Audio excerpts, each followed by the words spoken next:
جب تک کہ بہن زندہ ہے بھائی کی ذمہ داری ہے کہ وہ اس کا خیال رکھے، ہر وقت اس کا خیال رکھے، خوشحالی میں بھی پھر بھی دھیان رکھے، بیماری میں ہے پھر بھی ہاتھ رکھے، پریشان حالی میں ہے پھر بھی خیال رکھے، اگر نہیں رکھیں گا تو گناہگار ہوگا۔ یہ بہن کی ذمہ، بہن کا یہ حق ہے۔ نوجوان سمجھتے ہیں سال میں ایک مرتبہ چوڑی پہنا دی، ایک ڈریس لا کر کے دے دیا، احسان کر دیا۔ کچھ احسان نہیں کیا، کچھ احسان نہیں کیا۔ یہ اللہ کا دیا ہوا مال ہے، تو خرچ کر رہا ہے، تیری کیا حیثیت ہے، کیا اوقات ہے؟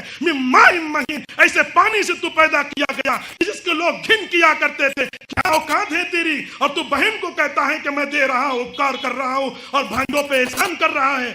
بھانجوں اور بھانجیوں کا دھیان رکھو، بہن کا دھیان رکھو، یہ ذمہ داری ہے بھائیوں کی، یہ بھائیوں کی ذمہ داری ہے۔ اس لیے کہ اللہ نے، اللہ کے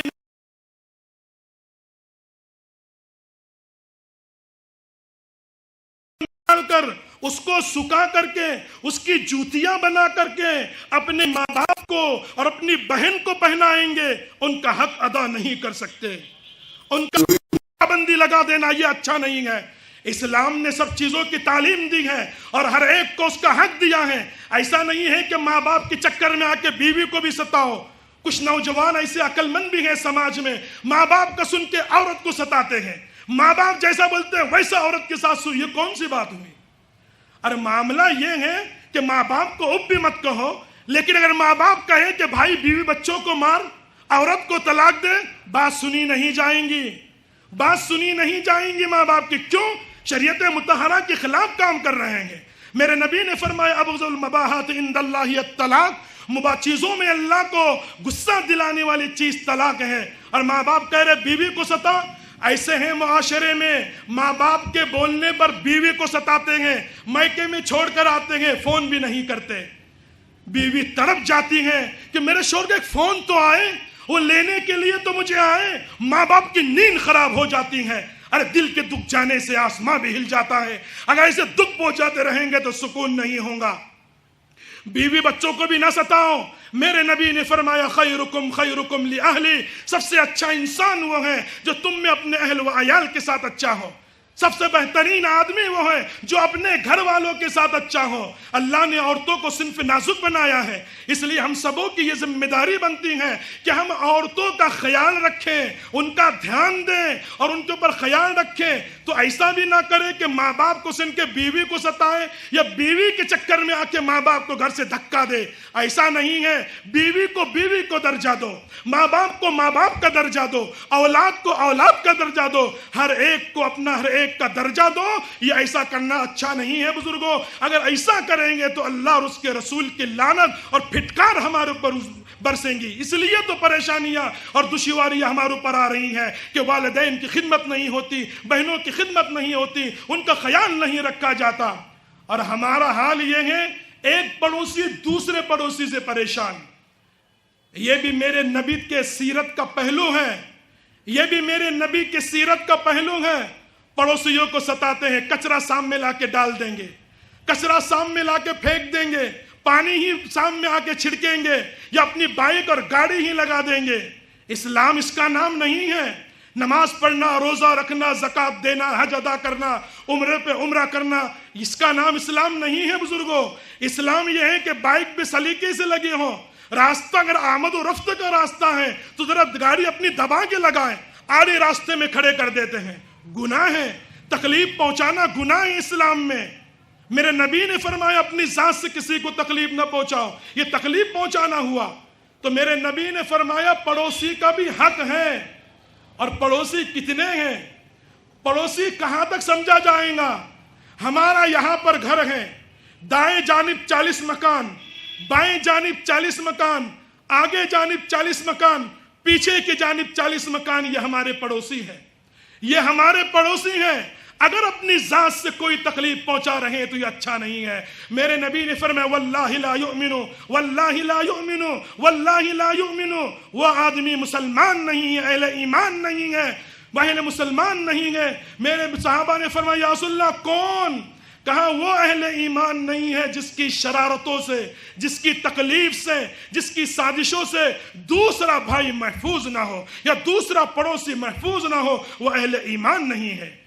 پڑوسیوں کو دکھ دیتے ہو، ان کو تکلیف پہنچاتے ہو. میرے نبی علیہ السلام نے فرمایا جبرائیل علیہ السلام میرے پاس پڑوسی کی احکام اتنی مرتبہ لے کر آئے انی ظننت انہ سیورثہ، مجھے یہ گمان ہونے لگا کہیں میرے نبی علیہ السلام کو یہ گمان ہونے لگا کہیں اللہ پڑوسیوں کو وراثت میں حقدار نہ بنا دے. اتنے احکام پڑوسیوں کے بارے میں آئے. اس لیے پڑوسیوں کا حق ہے، پڑوسیوں کا نوجوانوں خیال رکھو. ہمیں چاہیے کہ ہم پڑوسیوں کا خیال رکھتے رہیں اور ان کے اوپر دھیان دیں، ان کو اپنی ذات سے تکلیف نہ پہنچاؤ. سماج میں بیواؤں پر دھیان رکھو، بیواؤں کا خیال رکھو، ان کو اپنی جانب سے تکلیف نہ پہنچاؤ. حالات بہت سنگین ہیں، سنگین سے سنگین تر بنائے جا رہے ہیں. ہمارا تو حال یہ ہے دائیں جنگل بائیں شہر آگے کنواں پیچھے کھائی، جائے تو کہاں جائے. شریعت مطہرہ کے کھوٹے سے آ کر کے بن جاؤ. دنیا کی کوئی طاقت ہمیں پریشان نہیں کر سکتی. ہمیں شریعت مطہرہ پہ چلیں گے تو یقین مانیے بزرگوں اللہ کا ہاتھ ہمارے سروں پر رہے گا. ید اللہ علی الجماع. لیکن ہمارا حال یہ ہے، ہم انتشار میں ہیں، افتخار میں ہیں، ہم افتراق میں ہیں. ہمارا کیا ہے شیرازہ بکھر چکا ہے. ہمارے اندر جدائی اور نفرتوں کی ہوائیں اور فضائیں چل چکی ہیں. ہم ایک دوسرے کی ماننے کے لیے تیار نہیں. ارے کیوں ہم ایسا کرتے ہوں؟ میرے نبی نے فرمایا سل من قطعک، جو تجھ سے رشتہ توڑے تو اس سے رشتہ جوڑ. وَأَعْطَى مَنْ حَرَمَكَ، جو تجھے نہ دے تو اس کو عطا کر. وَاعْفُ عَمَّنْ ظَلَمَكَ، جو تجھ پر ظلم کرے تو اس کو معاف کر دے. اور ہمارا حال یہ ہے کہ ہم کیا ہے اینٹ کا جواب پتھر سے دیں گے. مثل مشہور ہے ہمارے سماج میں، اینٹ کا جواب ہم پتھر سے دیں گے، خاموش نہیں بیٹھیں گے. میرے نبی کی کیا سیرت سامنے نہیں ہے؟ کتنی تکلیف پہنچائی. ابھی ہمارے معہد نعمانی کے ایک متعلم نے تقریر کی، ایک بچے نے تقریر کی، نبی علیہ السلام کی سیرت کا واقعہ بیان کیا. کیسی نبی علیہ السلام کی سیرت تھی. تو میرے بزرگوں بیواؤں کا دھیان رکھو، ان کا خیال رکھو. نوجوانوں نے جیسے اہل سنت والجماعت تحفظ اہل سنت والجماعت ایک کمیٹی بنائی ہے، ایسی ایک کمیٹی بنائے کہ بیواؤں کا دھیان رکھے. یہ نوجوانوں کو کرنے کے کام ہیں، یہ کرنے چاہیے. یہ کام ہم کرتے رہیں گے تو انشاءاللہ ہمیں ترقی ملتی رہیں گی. لیکن یقین مانیے بزرگوں، بڑے دکھ کے ساتھ مجھے یہ کہنا پڑتا ہے، ہر آدمی اپنے روٹی پہ دال کھینچنے کے چکر میں ہے. چاہے اسلام کا کچھ بھی ہو جائے، شریعت کا کچھ بھی ہو جائے، لیکن آدمی اس پہ دھیان دینے کے لیے تیار نہیں ہے. یتیموں کا بھی خیال رکھو. میرے نبی نے فرمایا کافر الیتیم کہاتین، یتیم کی کفالت کرنے والا کل قیامت کے دن میں اور وہ اس طرح ہوں گے. کل اور میں وہ اس طرح ہوں گے، قیامت کے دن ایسے ہوں گے. نبی علیہ السلام کے عید کا واقعہ ابھی بچے نے آپ حضرات کے سامنے بیان کیا. میں آخری ٹکڑا آپ حضرات کے سامنے بیان کر دوں کہ نبی علیہ السلام اس بچے کو لے کر چلے. وہ بچہ اس طرح اپنا سر جھکائے رو رہا تھا. چند مالداروں کے بچے سامنے کھیل رہے تھے. نبی علیہ السلام نے کہا بچے تجھے کیا ہو گیا؟ کہا کہ میرے ابا نہیں ہیں، امی نہیں ہیں. یا رسول اللہ دیکھیے ان کے ماں باپ ہیں کیسے یہ ہنس رہے ہیں، کھیل رہے ہیں، خوش ہو رہے ہیں. انہوں نے نئے کپڑے پہنے، عطر لگایا، سرما لگایا، نئے چپل جوتے پہنے. میرا کوئی نہیں ہے یا رسول اللہ. نبی نے ہاتھ پکڑا، گھر پر لے کر گئے اور کہا محمد صلی اللہ علیہ وسلم تیرا باپ نہ بنے صلی اللہ علیہ وسلم. وہ خوش ہو گیا. نبی علیہ السلام نے ماں عائشہ سے کہا ان کو نہلاؤ دھلاؤ. اور حضرت فاطمہ کے گھر دوڑے ہوئے گئے، جا کر کے وہاں سے کپڑے لے کر کے آئے حضرت حسنین میں سے کسی ایک کے، اور کہا کہ اس کو پہناؤ. اور پہنانے کے بعد حضرت عائشہ نے اسے تیار کیا بالکل عید کی طرح، اور وہ گھر سے باہر نکلے. نبی علیہ السلام نے کہا دیکھیں تم عید کے دن جب عید جایا کرتے کیسے جایا کرتے تھے. بچے نے ایک آہ بھری اور کہا یا رسول اللہ میرے ابا کی گود میں جایا کرتا تھا، میرے ابو کے گود میں جایا کرتا تھا. سنو نوجوانوں، میرے نبی نے کیا طریقہ اختیار کیا اور میرے نبی نے کس طرح ہمیں تعلیم دی. نبی علیہ السلام نے کہا اے بچے تو تیرے ابا کے گود میں جاتا تھا، آج نبی کے کندھے پہ بیٹھ کے جائیں گا. میرے نبی نے کندھے پہ بٹھایا ہے اس یتیم کو. عید گاہ میں صحابہ انتظار کر رہے ہیں سرکار کا. عید کو روکو، جلدی نہ کرو یتیم آ رہا ہے سرکار کے کندھے پر. نبی علیہ السلام نے کندھے پہ بٹھایا اور عیدگاہ کی طرف چل رہے ہیں. صحابہ اس منظر کو دیکھ رہے, کیا ہے یہ عالم کہ نبی نے اپنے کندھے پہ بٹھایا, یہ کون ہے, کس کو کندھے پہ بٹھایا ہے میرے سرکار نے. نبی علیہ السلام جب عیدگاہ تشریف لائے تو میرے نبی نے اس یتیم کو نیچے نہیں بٹھایا, چٹائی پہ نہیں بٹھایا, میرے نبی نے یتیم کو ممبر پہ بٹھایا اور ممبر پہ بٹھانے کے بعد کہا یا ایھا الناس, اے میرے صحابہ, کافل الیتیم کہاتین, یتیم کی کفالت کرنے والا کل قیامت کے دن اس طرح ہوگا. اور نبی نے اس کے سر پہ ہاتھ رکھا اور کہا جو یتیم کی کفالت کرے گا میرے ہاتھ کے نیچے جتنی بال ہے اللہ اتنے نسلوں میں اس کی برکت عطا فرمائے گا, ان کی عمروں میں برکت عطا فرمائے گا, ان کی نسلوں کے روزی میں برکت عطا فرمائے گا, اللہ ان کے گناہوں کو معاف فرمائے گا. یہ یتیم کی خدمت اور اس کی کفالت کرنے پہ اجر ملا کرتا ہے. تو نوجوانوں سے میری درخواست ہے, آج معاشرے میں کوئی کسی کا پرسان حال نہیں ہے. گھر گھر جاؤ, گھر گھر جاؤ. ارے الیکشن کے زمانے میں گھر گھر جا کر کے ہم ہر ایک کا ووٹ مانگنے کے لیے جاتے ہیں اور ہر ایک سے بات کرتے ہیں. کہ ہم اس کے بعد بھی ہر ایک کا اگر ایسا نہ ہو کہ جو پریشان حال ہے اس کے گھر پہ جائے اور اس کو پوچھے, بھائی تجھے کیا کم پڑ گیا ہے, تجھے کیا نہیں ہے, تیرے پاس کیا چیز نہیں ہے جو تجھے ہم مہیا کرے. ارے ہاتھ میں نہ دو پیسے. ہوتے ہیں کچھ لوگ, کچھ نوجوان کہتے ہیں کیسے دیا جائے, وہ شراب پیتے ہیں, وہ سٹا کھیلتے ہیں, وہ جگار کھیلتے ہیں, وہ چرس پیتے ہیں, ہم کیا کریں. ارے وہ چرس پیتا ہے, وہ شراب پیتا ہے, ہمارا کام یہ ہے کہ اس کو اٹھا کر لائیں, اللہ کے گھر میں اس کی توبہ کروائیں اور اسے کہیں کہ تو شراب نہ پی, یہ اسلام میں حرام ہے, تو گانجا نہ کھیل, یہ اسلام میں حرام ہے, تو بٹی نہ لے, یہ اسلام میں حرام ہے, تو نشہ نہ کر, یہ اسلام میں حرام ہے. اور اسے سمجھائیں کہ تیرے بیوی اور بچوں کا کیا ہو رہا ہے, تیرے شراب پینے سے ان کا دیوالیہ نکل گیا, تیرے شراب پینے سے ان کے گھر میں ڈیرے اور مسکرت اور ڈیرے بھوک مری نے ڈیرے دار رکھے ہیں, تیرے اس غلط کرتوت کی وجہ سے پیسہ وہ کلاش ہو چکے ہیں, وہ برباد ہو چکے ہیں, وہ روڈ پر آ گئے ہیں, پریشانیاں اور دشواریاں ان کا مقدر بن چکی ہیں. کیوں تو ایسا کرتا ہے؟ ان کو سمجھائیں, اور سمجھانے پہ ہمیں کیا اجر ملے گا, اللہ ہمیں کیا دے گا اس کا اندازہ نہیں لگا سکتے. ارے وہ خدا جو ہمیں نافرمانی پہ دے سکتا ہے تو کیا ہم اچھائی کرنے پر وہ نہیں دے گا؟ خدا معاف کرنے کے لیے تیار ہے, وہ ہر وقت ہمارے لیے ہر وقت تیار ہیں, جو مانگیں گے دینے کے لیے تیار ہیں. ہم آئے تو صحیح, اس کے حضور میں مانگے تو صحیح, اس کے سامنے ہاتھ پھیلائے تو صحیح. تو نوجوانوں سے میری درخواست ہے, ہم معاشرے میں ایسے گھر کو تلاش کریں, ایسے گھروں کو دیکھیں کہ واقعی جن کے گھروں میں حالت خراب ہے.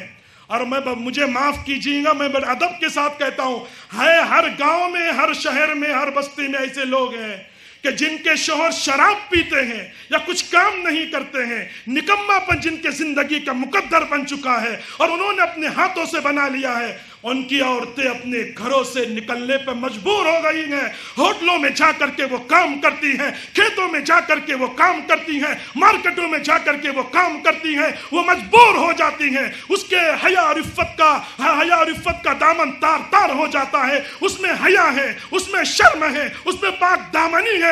لیکن مرد کے اس غلط کرتور نے اسے گھر سے نکلنے پہ مجبور کر دیا. کیوں؟ اس لیے کہ بچے ماں کے پاس آ کے قدموں میں پڑ کر کے گڑ گڑا اماں جان کھانے کچھ نہیں ہے. کیا کرے, کہاں سے لائے, کون لا کر دے گا؟ رشتہ داروں میں اللہ نے اتنی طاقت اور ہمت نہیں دی اور اتنا حوصلہ نہیں دیا, وہ اتنے کریم اور داتا نہیں بنتے کہ کم سے کم رشتہ داروں کو تو دیں. لوگ سمجھتے ہیں ہم نے زکات دی دی ہے, صدقہ دی دی ہے, چھٹی نہیں ہے, چھٹی نہیں ہے. میرے نبی علیہ السلام نے فرمایا چھٹی نہیں ہے. قرآن مجید نے اس کو بیان کیا ہے, لیس البر ان تولوا وجوہکم قبل المشرق والمغرب ولكن البر من آمن بالله واليوم الآخر والملائكة والكتاب والنبيين وآتى المال على حبه ذوي القربى واليتامى والمساكين وابن السبيل والسائلين وفي الرقاب وأقام الصلاة وآتى الزكاة. بعد میں اللہ نے وأقام الصلاة وآتى الزكاة فرمایا. قبلے کی طرف رخ کر دیے, سمجھ گئے ہم ہو گئے بڑے ایمان و نہیں. قرآن مجید نے یہ نہیں کہا ہم سبوں کی ذمہ داری ہے، اگر محلے میں کوئی بیمار ہو گیا اور علاج کے لیے کچھ نہیں ہے تو مالداروں کی ذمہ داری ہے اپنے حلال اور پاک روزی میں اور رزق میں سے اس کے لیے خرچ کرے. کسی کی شادی کا ٹائم آ گیا اس کو دے دے، یہ ذمہ داری بنتی ہے. وَآتَ الْمَالَ عَلَىٰ حُبِّهِ ذَوِي الْقُرْبَىٰ وَالْيَتَامَىٰ وَالْمَسَاكِينِ. یہ قرآن مجید نے کہا ہے یتیموں پر، غریبوں پر، مسکینوں پر، اپنے سبیل، راہگیروں پر، مسافروں پر. اگر کوئی مسافر ہے اور اس کا جیب کٹ گیا، لوگ کہتے ہیں جیب کٹ گیا، یہ تو سوٹ بوٹ میں ہے، جوتا تو 1500 کا دکھتا ہے. ارے وہ اپنے ملک سے، وطن سے بہت دور ہیں، کیوں تم اعتماد نہیں کرتے؟ جب وہ آ کر کہہ رہا ہے کہ میرا جیب کٹ گیا ہے اور میرے وطن پہ جانے کے لیے میرے پاس کچھ نہیں ہے، تو ہم کیوں ایسا کرتے ہیں؟ ہم کیوں ایسا کر اس کو دینا چاہیے. یہ ہم سبوں کی ذمہ داری ہے کہ ہم اس کو دے دیں، اس کی مدد کریں. تو نوجوانوں سے میری درخواست ہے کہ ہمیں چاہیے کہ ہم اس طرح کا معاملہ کریں کہ اپنے یتیموں کا، غریبوں کا اور بیواؤں کا دھیان رکھیں. اگر اس طرح کا معاملہ کرتے رہیں گے تو انشاءاللہ اللہ کی مدد ہمارے ساتھ شامل حال ہوں گی اور اللہ رب العالمین ہماری ہر وقت مدد و نصرت فرمائیں گا. میری نوجوانوں سے درخواست ہے کہ انشاءاللہ یہ بے ربط ضبط جملے جو کہے گئے ہیں انشاءاللہ ضرور نوجوان اس پر عمل کریں گے اور اپنے پلوں میں باندھ کر لے جائیں گے اور ہر طرح سے دھیان رکھیں گے اور ایسے بن جائیں گے، بے ضرر آدمی بن کے زندگی گزاریں گے، اپنی ذات سے کسی کو تکلیف نہیں پہنچائیں گے. یقین مانیے بزرگوں، یہ کام کیجئے. ہم کرتے ہی نہیں، پھر رونا روتے ہیں کہ بھائی کام نہیں ہوتا. کریں گے تو ہوگا. ہم نے سوچا ہی نہیں حالات بدل سکتے تھے، ہم نے سوچا ہی نہیں حالات بدل سکتے تھے. تیرے آنسو میرے آنکھوں سے نکل سکتے تھے. 2 قدم میرے ساتھ چل کر دیکھا ہوتا، خود بخود تیرے خیالات بدل سکتے تھے. تم تو ٹھہرے رہے جھیل کے پانی کی طرح، دریا ہوتے تو بہت دور نکل سکتے تھے. اور تم نے پرکھا، اور تم نے الفاظ کے لہجے کو اگر پرکھا ہوتا نرم لہجے سے تو پتھر بھی پگھل سکتے تھے.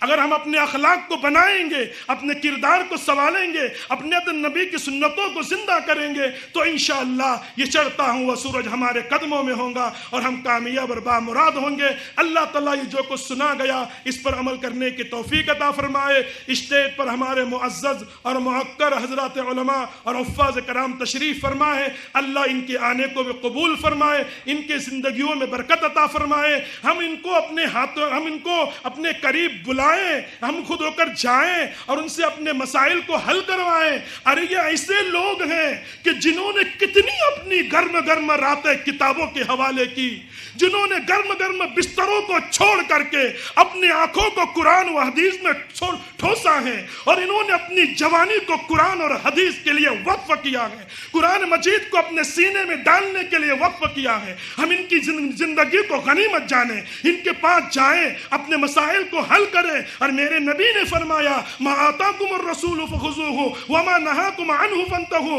نبی جس چیز سے روکے اس کو لے لو اور جس چیز کو جو چیز دے اس کو لے لو اور جس چیز سے روکے اس سے رک جاؤ. یہ علوم اور فلوم قرآن ان علماء اور اکابرین کے پاس ہیں. ہمیں چاہیے کہ ہم ان کے پاس جائیں، ان کی عزت کریں، ان کی توقیر کریں. اس لیے کہ میرے نبی فرماتے ہیں، حدیث قدسی ہے، من عادنی ولیا فقد آذنتہ بالحرب. اہل اللہ سے، اہل علم سے، جن کے سینوں میں قرآن و مجید کا علوم یہ علم ہے اور علوم و فنون سے وہ آراستہ ہے، ان کو اگر تکلیف پہنچائیں گے، اللہ کہتے ہیں میرا اعلان جنگ ہے کہ وہ میرے ساتھ جنگ کے لیے تیار رہو.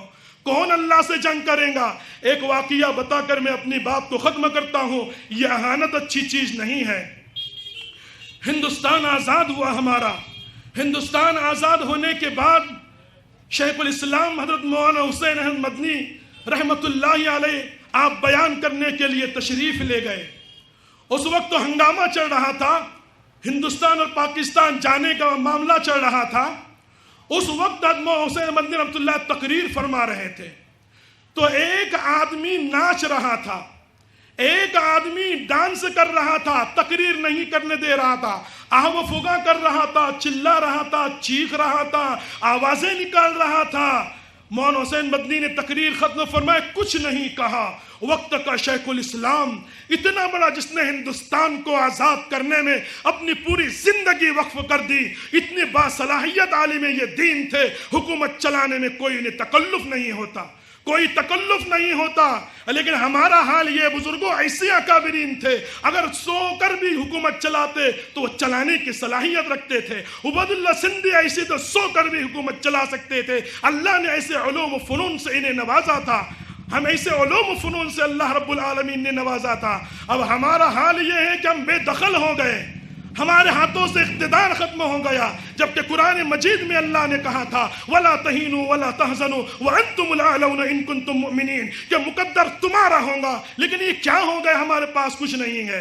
لیکن اگر ہم محنت کریں گے اور اللہ کے نبی کے بتائے ہوئے طریقے پہ زندگی گزاریں گے, سیرت طیبہ کو سن کر زندگی گزاریں گے, تو بقول کسے کسی شاعر نے کیا خوب کہا ہے, پلٹ ہمارے بھی امامت کے پلٹ کے دور آئیں گے.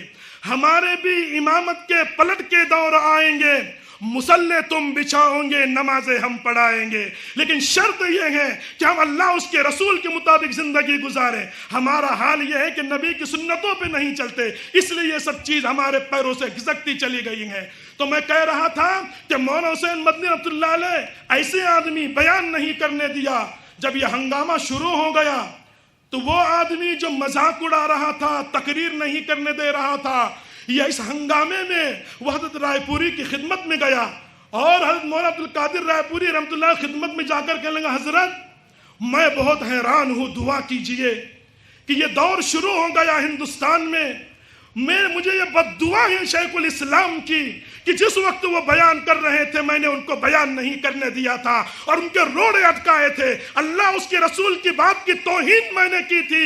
اس وقت تو میں کیا کر رہا تھا, میں ناچ رہا تھا. لیکن اب حال یہ ہوا کہ یہ ہندوستان اور پاکستان کے معاملے کے اندر یہ معاملہ ہوا کہ لوگوں نے میری عورتوں کو گھروں سے نکال کے ان کی عزتوں کو نیلام کیا اور ڈانس کرنے پہ مجبور کرا دیا. یہ توہین ہے اور یہ میری ذلت جو مجھے مل رہی ہے یہ صرف شیخ الاسلام کو تکلیف پہنچانے کی وجہ سے ہے. تو مولانا حضرت رائے پوری نے فرمایا جا توبہ کر, اللہ سے اپنے اس توبہ کی معافی مانگ اور حضرت شیخ الاسلام سے جا کر کے معافی مانگ. اس نے جا کر کے معافی مانگی تو علماء کی قدر کیجئے, ان کی عزت کیجئے, ان کی زندگی کو اپنے لیے غنیمت سمجھیے اور اپنی باتوں کو ان سے پوچھئے اور پوچھ کر زندگی گزاریے. وہ بیچارے آپ کے لیے ہر وقت تیار رہتے ہیں. بڑی قسم پرسی میں, بڑی کم تنخواہ میں, جہد مسلسل کے ساتھ اپنی زندگی کو وہ گزار رہے ہیں. اپنی زندگی کو کتابوں کو حوالہ کر دیا. کتنی راتیں ایسی ہیں کتنی راتیں ایسی ہیں جو انہوں نے اللہ اور اس کے رسول کے دین کے لیے وقف کر دی ہیں. یہ کتابوں کا مطالعہ کرنا, قرآن و حدیث کو پڑھنا اور پڑھانا یہ کوئی معمولی بات نہیں ہے بزرگوں. اس لیے اللہ کا فضل ہے کہ اللہ کے فضل سے ابھی الحمدللہ علماء اور حفاظ ہمارے شہر عزیز میں بہت زیادہ موجود ہیں. ایک زمانہ تھا کہ یہاں پر کوئی بیان کرنے والا بھی نہیں ملا کرتا تھا. حضرت مولانا شبیر صاحب دامت برکاتہم اور قاضی الہاد حضرت مولانا صدر محترم عبداللطیف صحابی پہلے یہاں تشریف لائے تھے اور میرے والد بزرگوار کوپرگاؤں میں بخاری شریف پڑھایا کرتے تھے. ہر جمعہ کو باغوان پوری کے مسجد میں آیا کرتے تھے. اس وقت یہ مومن پورا مرکز نہیں تھا. یہاں پر آ کر کے وہ بیان کرتے تھے. بیان کرنے والا بھی کوئی نہیں ملتا تھا. آج اللہ کا فضل ہے کہ دعوت و تبلیغ کی محنت سے اللہ رب العالمین نے ہمارے اسٹیٹ پہ دیکھیے کتنے نورانی چہرے دکھائی دے رہے ہیں. یہ آپ لوگوں کی تھوڑی سی توجہ کی برکت ہے کہ ہم نے تھوڑی سی حرکت دی اور اپنے کاموں کو پیچھے ڈالا, اللہ کے راستے میں نکلے تو اللہ نے اس کو قبول کیا اور ہماری گود سے اللہ نے علماء اور حفاظ کی جماعت کو پیدا کیا. تو یہ محنت میں تھوڑی سی محنت کی کتنا بڑا انقلاب آیا. آج یہ کام ہمارا 7 بر اعظموں میں چل رہا ہے. اللہ تعالیٰ اس کام کی حفاظت فرمائے. اور آخر میں بس ایک بات کہہ کر کے میں اپنی بات کو ختم کرتا ہوں. بزرگوں کیا ہی اچھا ہوتا, میں بڑے ادب کے ساتھ کہہ رہا ہوں لیکن پوری وضاحت کے ساتھ مجھے معاف کیجئے گا, کیا ہی اچھا ہوتا کہ یہ اہل علم ہماری عوام سے کہتے کہ آؤ علم دین سیکھو اور اللہ کے راستے میں نکلو اور نکل کر کے اپنے دین کو بناؤ, اسلام کو چمکاؤ, کلمے کو بلند کرو. ذاکرین کی یہ ہمارے عوام الناس کیا ہی اچھا ہوتا کہ یہ ذاکرین کے پاس آتی اور کہتی کہ تم تو ذکر کرنے والے ہو, تم تو اللہ کو یاد کرنے والے ہو, تم تو اللہ کو یاد کرتے رہتے ہو, ہمارے لیے ذرا دعا کر دینا کہ دین کا کام ہمارے لیے آسان ہو جائے, یہ دین کا کام پھلتا پھولتا رہے, اللہ نظر بس سے محفوظ رکھے. تم ذکر میں مشغول رہتے ہو. اور کیا ہی اچھا ہوتا کہ یہ ذاکرین کی جماعت اہل علم کے پاس آ کر کے کہتی کہ تم تو قال اللہ اور قال الرسول کی صداؤں میں مشغول رہتے ہو, قرآن و حدیث کو سیکھنے اور سکھانے میں لگے رہتے ہو, آپ ہمارے لیے دعا کر دیجئے. اگر یہ تین چیزیں جو نبی علیہ السلام کا مقصد تھا کہ یتلو علیہم آیاتہ ویزکیہم ویعلمہم الکتاب والحکمہ, یہ تینوں چیزیں اگر اس طرح جمع ہو کر کے ایک دوسرے سے درخواست کرتی تو یہ دین اور چمکتا اور معاشرے میں اور صالحیت اور سالمیت آتی.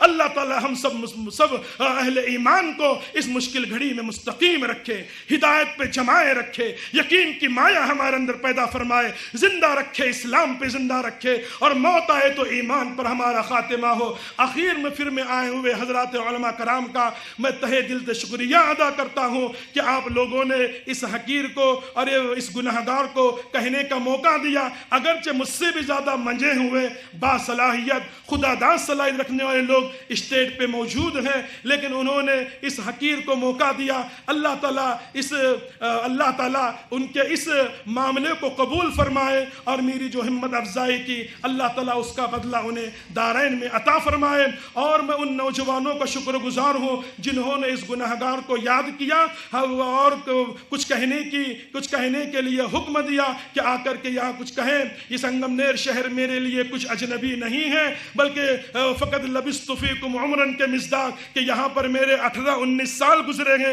اور یہاں کی گلیوں میں رہا ہوں, اور میں نے دیکھا ہے کہ یہاں کے سب لوگوں میں محبت ہے, مودت ہے, دین کا جذبہ ہے, دین کو آگے لے کے چلنے کی صلاحیت ہے. میں جانتا ہوں یہاں پر یقین مانیے بزرگوں, یہ اللہ تعالیٰ کا بہت کرم و احسان ہے کہ یہاں کے نوجوانوں میں بیداری ہے. اللہ تعالیٰ اس بیداری میں مزید اضافہ عطا فرمائے, اور مزید اللہ تعالیٰ نوجوانوں کو ہمت عطا فرمائے, طاقت عطا فرمائے, جرأت مندی عطا فرمائے, بے باکی عطا فرمائے, اور اللہ تعالیٰ ان کے ہر کاموں میں مدد فرمائے. اللہ ان نوجوانوں کا حامی اور مددگار ہو جن لوگوں نے اس تمام اس جلسے کے کام کے اندر اپنا ہاتھ بٹایا ہو, چاہے وہ کسی بھی طریقے سے ہو. اللہ تعالیٰ ان تمام لوگوں کے زندگیوں کو قبول فرمائے. جتنے لوگ یہاں پر آئے ہیں اللہ تعالیٰ ان کے بھی آنے کو قبول فرمائے, اور جتنے لوگ یہاں پر جمع ہیں تمام لوگوں کے جائز تمناؤں کو پورا فرمائے. پھر آخر میں محترم ہمارے مفتی محمد سالم صاحب کا شکر گزار ہوں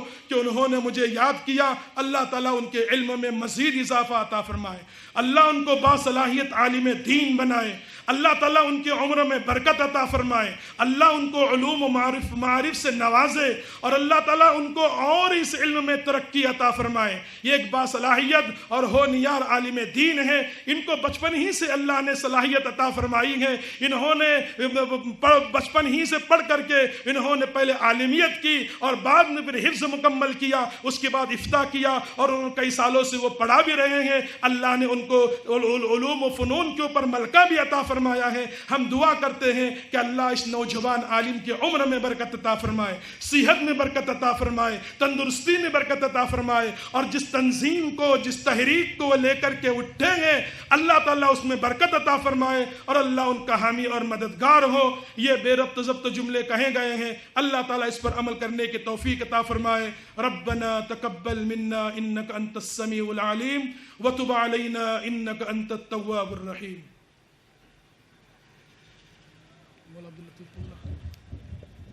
محترم حضرات, دعا سے پہلے میں کچھ اعلانات کرنا چاہتا ہوں. دعا کے فوراً بعد انشاءاللہ مرکز مسجد میں اذان دی جائیں گی, اور کچھ ہی منٹوں کے بعد جماعت نماز ادا کی جائیں گی.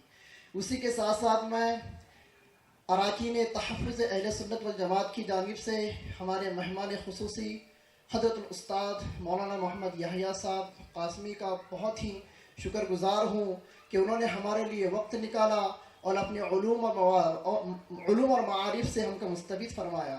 اسی کے ساتھ ساتھ میں آنے والے مہمانان جو شہر احمد نگر سے تشریف لائے ہیں, میں تحفظ اہل سنت والجماعت کے اراکین اور اہلیان سنگمنیر کی طرف سے ان کا شکر گزار ہوں کہ انہوں نے بھی ہماری دعوت پر لبیک کہا.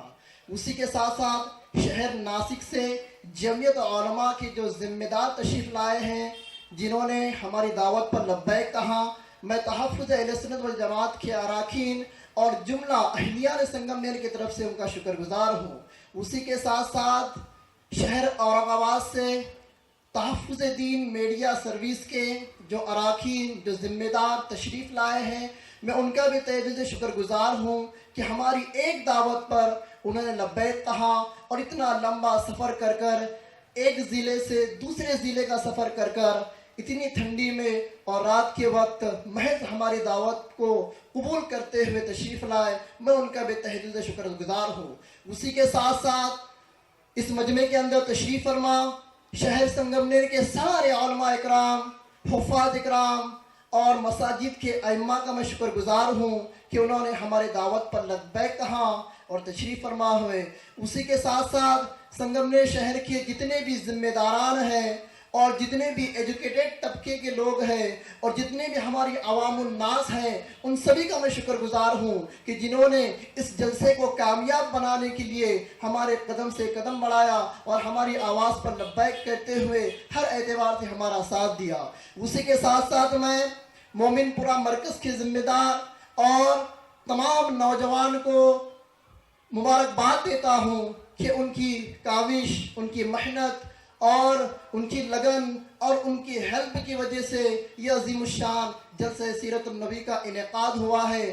میں ان کا بھی شکریہ ادا کرتا ہوں. اور اسی کے ساتھ ساتھ ہمارے اطراف کے شہر کے اطراف سے جو علماء اکرام یا عوام الناس تشریف لائی ہیں، میں ان کا بھی تحفظ اہل سنت والجماعت کے اراکین اور جملہ اہلیان سنگمنیر کی طرف سے شکریہ ادا کرتا ہوں. اللہ تبارک تعالیٰ آپ کے آنے کو بے انتہا قبول فرمائے. درود شریف پڑھ لے، دعا ہوں.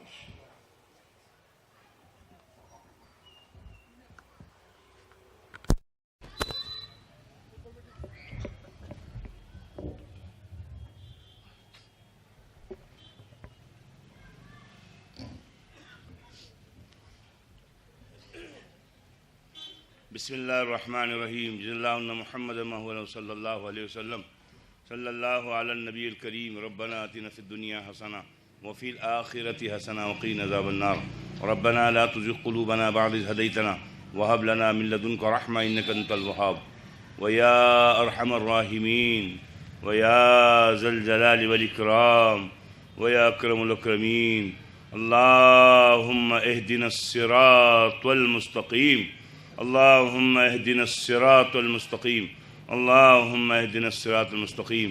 یا اللہ ہمارے گناہ خطاؤں کو معاف فرما دے. یا اللہ ہماری خطا گناہوں کو معاف فرما دے. یا اللہ ہم نے ایسی مجلس سنی ہے، یا اللہ ہم کو عمل کی توفیق عطا فرما. یا اللہ ایسی مجلس ہم نے سنی ہے، یا اللہ سب مسلمانوں کی اکرام کی توفیق عطا فرما. ہر مسلمان کی عزت عطا فرما، عزت کرنے کی توفیق عطا فرما. یا اللہ سب کو اتحاد سے رہنے کی توفیق عطا فرما.